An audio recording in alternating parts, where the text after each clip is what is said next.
Hello, welcome. Thank you so much for joining me again. We're going to be talking all about building resilience in our kids. My name is Angelique, and I am a wife and mum to 5 kids. We have 2 adult children and 3 younger ones, and I'm so happy to be sharing this information with you. As you can imagine, we've experienced all the things as we've moved through our parenting journey. We're still on it and never stops, right? Doesn't matter how old your children are, they're always going to be your kids, and we're always going to want the very best for them. So, some of the things I've learned along the way, I'm going to be sharing tonight, and also some things that I only just recently learned that I thought was really fascinating and encouraging. So let's get into it. The first thing I want to talk about is what is resilience. So, resilience is the ability to mentally or emotionally cope with a crisis or to return to pre crisis status quickly. It exists when the individual uses mental processes and behaviors in promoting personal assets and protecting self from the potential negative effect of stresses.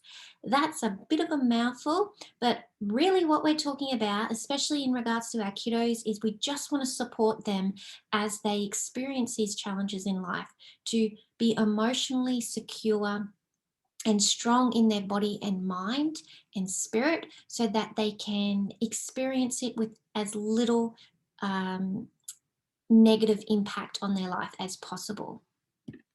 So, resilience today, well, in these times of worldwide panic, many kids are struggling with some form of dysfunction and unease. This is largely due to feelings of uncertainty and fear, and the realization that much of their world is out of their control. Unpredictable schedules, restricted movement, mandates, less human engagement, and more screen time. All of these things have contributed to increasing amounts of stress. And I show you a little boy here who's obviously having a moment, but really, this is affecting kids of all ages, and even us grown-ups as well are having to find these tools and resources to help us feel strong in ourselves and to move through these issues that we're coming up against. So, what does it look like when maybe our resilience isn't where it should be? It turns up as neurological dysfunction, and how it can present itself with kids is sensory concern, having trouble with sound or touch, poor attention, lack of motivation and enthusiasm, poor executive function, poor emotional balance, things like anxiety, withdrawal, negativity, regression, and tantrums, and the list goes on. So, I want to touch on the autonomic nervous system, and I've been sharing quite a lot lately about how the sympathetic and parasympathetic systems work. So, we have the central nervous system, which is the brain and the spinal cord, and then we have the periphery nervous system, which consists of the autonomic nervous system and also a sensory system. And the autonomic nervous system consists of these three parts. We mainly talk about the sympathetic and parasympathetic because we'll often talk about the fight or flight and how the body goes from being in that state. So the stress hormones kick in to help us get out of danger or experience that stress. And then the parasympathetic nervous system is in contrast to that because it's going to bring us back into that calm state. So you can see the things that happen and what each is responsible for. So the parasympathetic is responsible for rest, digestion. It decreases respiration and decreases heart rate. In contrast to when we're in that fight or flight, when our pupils expand, we have fast and shallow breaths, and our heart pumps faster to oxygenate the body and to get those muscles working. Okay, our gut becomes inactive because it's not really considered the most important thing to be happening for us in that situation, but it becomes active again once we return back to that parasympathetic or calm state. Now, the enteric system doesn't always get a look in. We usually just talk about sympathetic and parasympathetic. Now, if you familiar, a couple of weeks ago, we did a class on adrenal fatigue. We also last week talked about rising above today's challenges. And those talks, I also talk about the stress hormones and how that can affect our body. The enteric system is the gastrointestinal tract. And it's often called the second brain because it has a lot of neurons that are responsible for sending messages to the brain. And it's also responsible for mood and other hormones or messengers like serotonin and dopamine. Okay, so the enteric system is actually a very important part of this whole thing, and I will be talking more about it soon. But what can we do to help build resilience when we know that there's challenges out there and we can see that kids are struggling? There's 4 things I'm going to talk about. Some of these you've probably heard before, some may be new to you, and there's probably loads more. So this is a short class and I don't know everything. I'm always learning as well. But these are just some of the things that I've experienced or I've discovered along the way. And like I said, some things I've only just learned and I wanted to share them with you because it's so fascinating. So the 4 things I'm going to be talking about today is how to provide comfort and safety, how to support specific brain activity, how to improve the gut brain connection, and how to build on individual skills and talents. So, first of all, we have comfort and safety. So, the idea here is we're wanting to feed the senses with positive stimulus that will provide comfort and safety to the neurological system. And classical music is one of the quickest ways that you can help incorporate that. So classical music has a frequency of 432 hertz, and this is shown to offer or provide mental and emotional clarity, and it also lowers anxiety. So it's definitely something that you could include to help build resilience in your kids. Essential oils is something that is a really easy tool that you can use. And how we're going to use them is to choose oils based on whether we need to stimulate or relax. So, some of my favorites for this would be brain power, rosemary, basil, clarity, cedarwood, vetiver, lavender, sandalwood, frankincense, and tangerine. And then we can also do grounding and earthing. And I've talked about this before. Back in the day, we didn't get told to go and put our feet on the earth. We spent a lot of time outdoors. Our ancestors spent a lot of time outdoors. And so we were constantly connected to the ground. And there's a lot of benefits to that. I think I talked about that in another video as well. But it's so simple. And kids today are being made to wear shoes. And obviously, we're talking about comfort and safety. So sometimes we need to wear shoes. But what's happening is we're really losing touch with that connection to the earth. And there's a lot of, and there's an exchange of negative ions, which actually create a positive state of health. So grounding and earthing is very, very important. The other things that you can do, especially to build resilience in this day and age, is visual schedules for predictability. Now, some kids, absolutely, they'll be the ones creating the schedule. It's just their personality type. They love it, they thrive on it. Other kids need a little bit more flexibility in their lives, okay? But every kid needs rhythm. And when I say rhythm, I mean, sometimes schedules can be a bit scary and a bit too set in stone and set you up for disappointment when it doesn't go as exactly as planned. But having a rhythm to your day or your week, even seasonally, really helps to build resilience in kids because it's that predictability. Now, especially when so much is being, upside down and back to front, and all these different changes are happening in our kids' lives at the moment. Having a visual schedule has proven to be really, really helpful, especially for those kids that are really unsettled when they don't know exactly what what they're going to be doing. It helps them to feel safe and secure. Soothing parental voice tones. So this is something, most of us talk well to our children, but sometimes we can get frustrated and angry. And look, I'm not saying that we're supposed to fake it or pretend that we're something we're not. Um, but when we do feel frustrated, and obviously different age groups are going to be able to understand things better or in different ways than others. And I think it's really important to be honest with your kids so they don't grow up thinking they have to be perfect. But when you're speaking, just be mindful of the tone of voice that you're using, and deal with your stuff. So if you're experiencing some of these things yourself, before you can help your children, you have to look after yourself and address those things where maybe you're struggling with. Smiling is so important. Our day-to-day life as parents or caregivers can be repetitive. It can be frustrating sometimes, and so we want to make sure that our kids grow up seeing us smile, because that teaches them how to live and breathe in this world. So, covering the face with masks is actually really having a psychological impact on children, particularly infants and small children. They really learn about their whole world around them by looking at their parent or their caregiver's face. So, not being able to see your smile is causing a lot of health issues, mental health issues, and emotional health issues with children.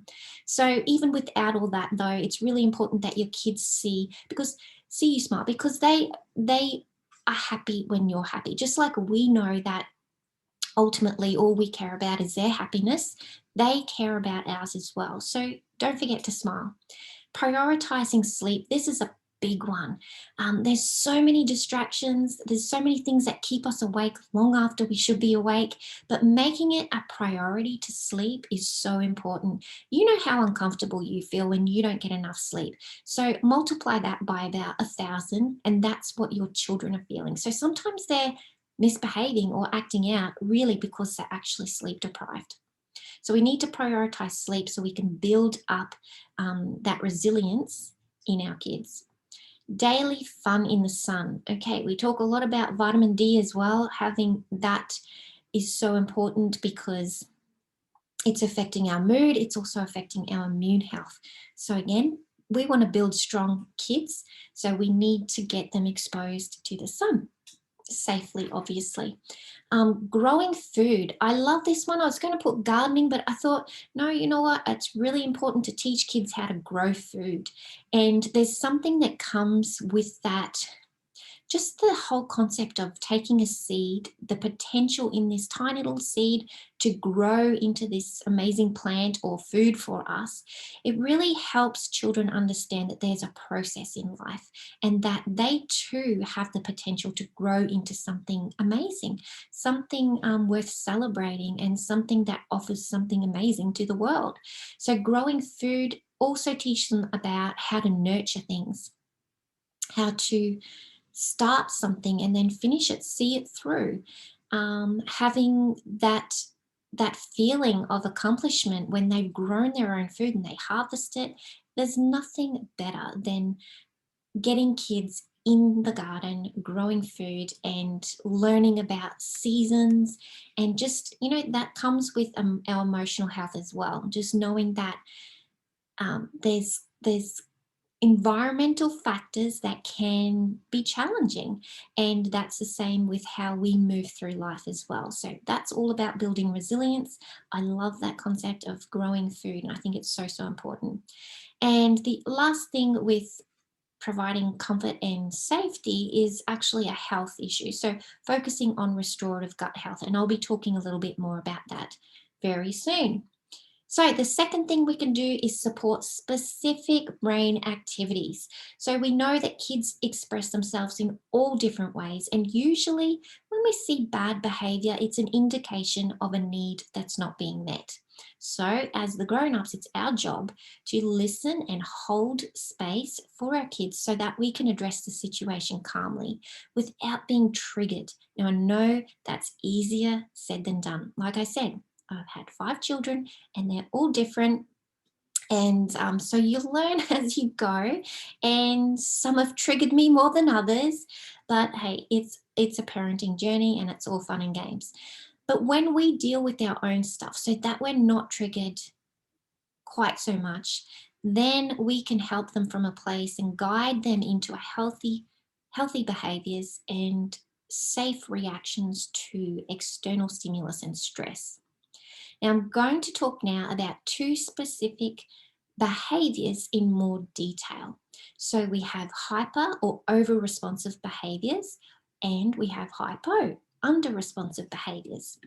Hyper or over responsive, what does that look like? You know, when kids are bouncing off the walls, they're climbing on everything, maybe excessive talking, they're overreactive to touch or sounds, they're feeling anxiousness, there's meltdowns, tantrums, maybe some aggressiveness, and emotionally distressed.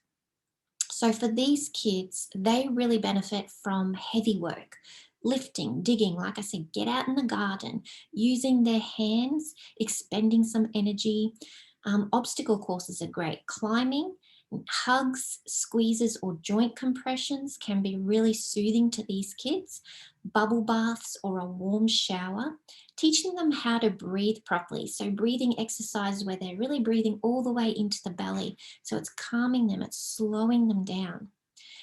Rocking in a chair is great, or slowly over a gym ball can be helpful. And Play-Doh or clay for pounding. So just getting out all that excessive energy there. Now, on the contrast or the flip side, we have hypo or under responsive behaviors. And these present as, sometimes kids are unaware that food's on their face, delay in responding when you're asking them questions, maybe a lack of enthusiasm or a lack of engagement. They're feeling really withdrawn from you or from life. Poor body awareness, clumsy, or maybe they're a thrill seeker, so kind of not understanding boundaries so much. And sometimes these kids can appear lazy. So what you want to do for these guys is to get them out jumping. Jump on a trampoline. Trampolines are great for these kids. Get them walking the dog, maybe a pillow fight, skipping or running. So you can see that we're trying to build up the energy a bit more. These kiddos, cool showers are best, and you could use or give them a body scrub because that's something textural that's going to help stimulate the body, get it moving. Swimming's great, catching waves, jumping jacks, leapfrog, hopscotch, and stride jump. So anything where they're alternating, that's really great. The third thing I want to talk about is improving gut-brain connection. So this is usually the part that gets missed a lot when we're talking about resilience in kids. Sometimes people focus a lot on the emotional side of things and not enough on what's going on internally. So the communication system between our gut and our brain is called the gut-brain axis. And the two organs are connected both physically and biochemically, with the vagus nerve being the biggest nerve that sends signals in both directions. Stress inhibits the signals that are sent through the vagus nerve and can cause gastrointestinal problems as well as behavioral and mood disorders. So there's a definite link there. And a fun fact for you is that there are 100 billion neurons in the human brain, but there's also 500 million in the gut. That's incredible. And here's a little graphic of the gut-brain connection, just so you can understand that gut-brain axis. So the brain has influence on the gut's motility, secretion, nutrient delivery, microbial balance, and then the gut has influence on the brain via neurotransmitters, stress and anxiety, mood and behavior.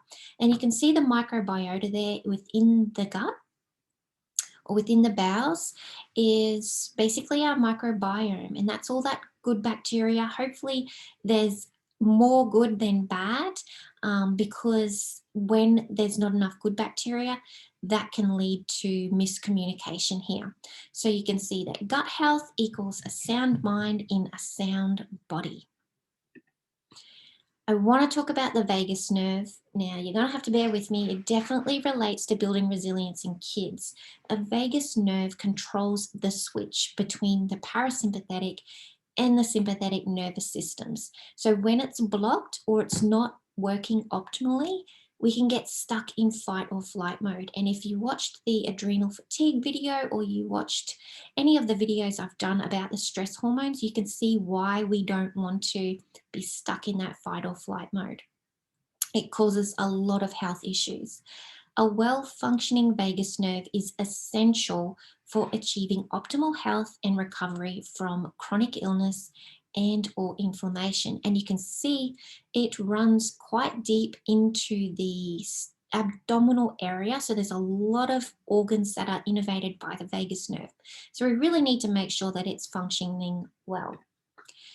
What does it look like when the vagus nerve is not functioning well? It presents as chronic inflammation, chronic disease, arthritis, dementia, PTSD, anxiety, and depression. Now, if you're thinking these are only issues that the elderly experience or the older generation experience, think again. There are kids out there that are most definitely suffering from these conditions. So what can we do to help them? We need to remove inflammatory foods, clear up infections in the body, remove toxins from the diet in the home. And there's a few supplements here that I recommend. Supplement with omega gyres, which is basically your fatty acids. It's a high quality fish oil and also has CoQ10 enzyme in there as well. Life 9 is a probiotic, which is going to help support the gut health, the microbiome, and help with that balance there, having the good guys and not the bad guys.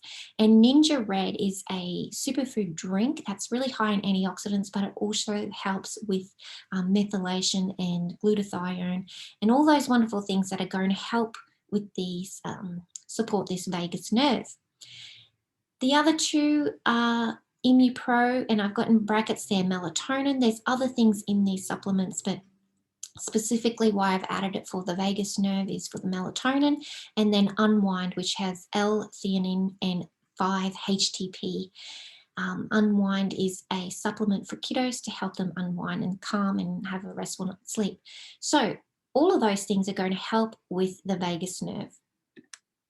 More support. Now, some of these things seem really obvious. Other things are like, wow, okay, didn't know that. So chiropractic adjustments, looking specifically at the upper cervical region of the spine, craniosacral therapy to support parasympathetic tone and release the vagus nerve, gargling, singing, laughing, chanting, chewing gum, all stimulate the vagus nerve. Breath work, as we discussed before, so slow, deep breathing. Maybe teach the kids how to do alternate nostril breathing is a great technique. Splashing the face with cold water stimulates the vagus nerve. Direct sunlight boosts MSH, which is melanocyte stimulating hormones. So again, we need that beautiful sunshine on our skin. And that helps to support the vagus nerve. Mindfulness, yoga, meditation, Tai Chi all support vagus nerve health. And probably one of the most important things is social interactions and community that build resilience and improve vagus nerve function. The last thing I want to share with you is individual skills and talents. So building resilience has a lot to do with mindset, and this is a skill that can be taught. We can do this in a number of different ways, but probably the best way is to lead by example. So how do you present yourself? How do you show up in the world? Are you showing your kids your best self? And like I said, it's not about being perfect. They need to see us not being perfect so that when they grow up and they come across challenges, they don't think they have to have it all together all the time. It's about learning how to move through life with as much ease and grace as possible. Recognize the words that you speak and the impact that they have. Words are powerful. So be sure to speak life. If you feel like you're stuck in a bout of just being negative, everything that comes out of your mouth is negative, negative, negative, then you need to do some work, because kids need to hear positivity if they are going to thrive, if they're going to feel safe and secure in their world. And that's what building resilience is all about. So speak life over them and speak life over yourself as well. Give praise for effort, strategies, progress, hard work, and persistence. They're all great qualities to have. Share your own mistakes and the lessons you've learned along the way in your whole existence. Teach the power of the word yet. I love this one because maybe we haven't succeeded yet. Maybe we haven't mastered this skill yet. But saying the word yet means that you're basically declaring to the world, to the universe, that it's yours. You just haven't reached it yet. It's so much more powerful than saying, I can't do this or I can't do that.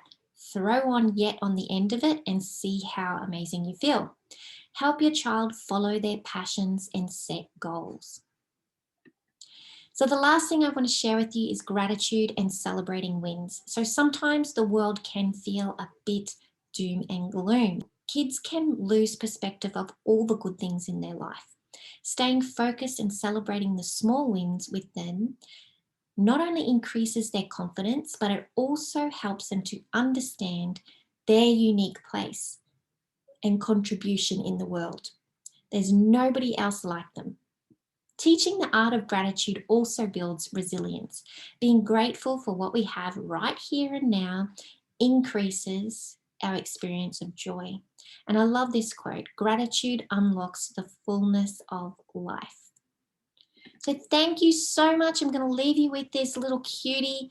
If only we could all show up in the world as wonderful as this little one and just show our kids that, it's possible to experience hardship, experience these challenges, but understand that it's just a moment. We're going to move through it. And hopefully with some of the things you've learned tonight, you're going to do that with ease and with grace. Okay. Thank you so much for watching. It's been amazing sharing this time with you. If you have any questions, make sure you reach out to me. If you need to know where you can get those supplements or maybe some of those beautiful essential oils, send me a message and I will help you get them. All right. Thanks, guys. See you later.